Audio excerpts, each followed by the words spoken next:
class, palakpakan natin si Samantha dahil siya ang top 1 sa klase.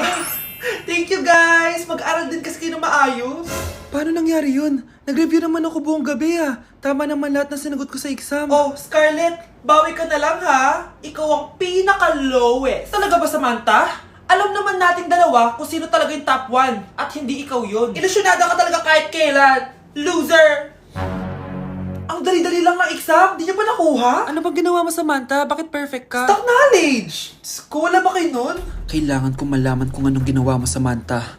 Magre-rewind ako. Manda ka sa akin. Nakapag-rewind ako! Ikaw pala ang top 1, Scarlett?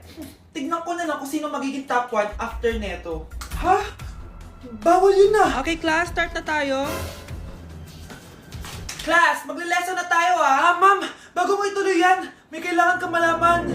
Ano yan, Scarlett? Pinagpalit po ni Samantha yung grades namin sa laptop niyo, ma'am. Kaya hindi dapat siya yung top 1, kundi ako. Ganyan ka na ba ka-desperada, Scarlett? Naiingit ka sa akin, no? Kasi ako yung top 1. Ako ba ang desperada, Samantha? O baka ikaw? Kitang-kita dito sa phone na ginalaw mo ang laptop ni ma'am. Ikaw pala ang top 1, Scarlett? Tignan ko na lang kung sino magiging top 1 after neto. Samantha? Bakit mo ginawa yun?